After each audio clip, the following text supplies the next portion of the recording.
The Fat Controller had left Boco in charge of the branch line, while Edward went to the works to be mended.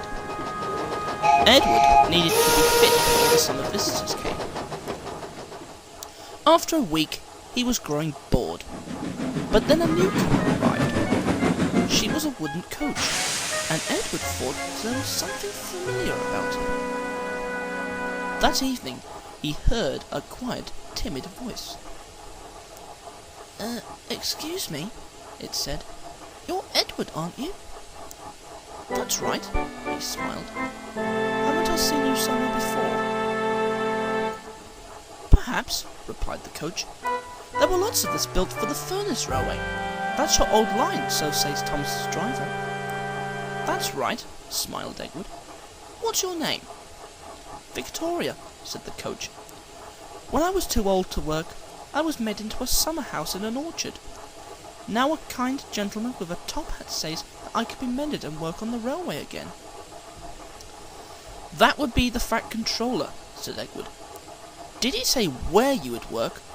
There'd be plenty for you to do on my line, continued Edward, hopefully. Victoria hesitated.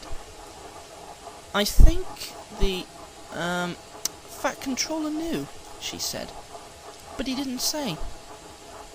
Where did you work in the old days? Asked Edward. My friend Helena and I worked on the branch line to a station called Lakeside, Victoria said. There was a big lake with steamers on it. Windermere, it was called. Albert was our engine. He was old, but very gentlemanly and polite. She broke off, chuckling. Except once, Victoria explained. It was winter and very cold. Even the lake was beginning to freeze over, and that didn't often happen. I don't suppose you had many passengers off the steamer then, put in Edward. You'd be surprised, Victoria said. For some, it was the easiest way of getting from the town to the other side of the lake. Anyhow, on this winter's day, the snow wasn't too bad at the junction, so we were all right to set out. As we got near the hills, the snow got thicker. We reached a place called Havenwaite, where there were 2 tunnels, one at each end of the station. Albert didn't care about a bit of snow. Silly soft stuff, he called it. Thomas used to say that too, smiled Edward. The steamer was late that day. Ice in the water, they said, and that made us late too. Albert was hurrying, because when people got off the steamer, they had to catch other trains at our junction. Victoria paused.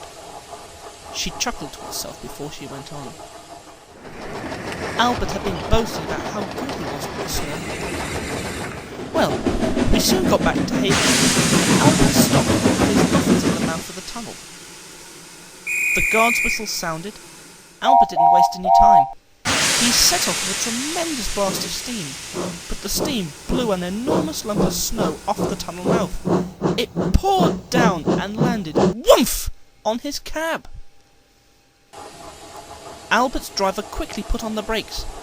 The train stopped, and then a lot more snow came down on Helena and me.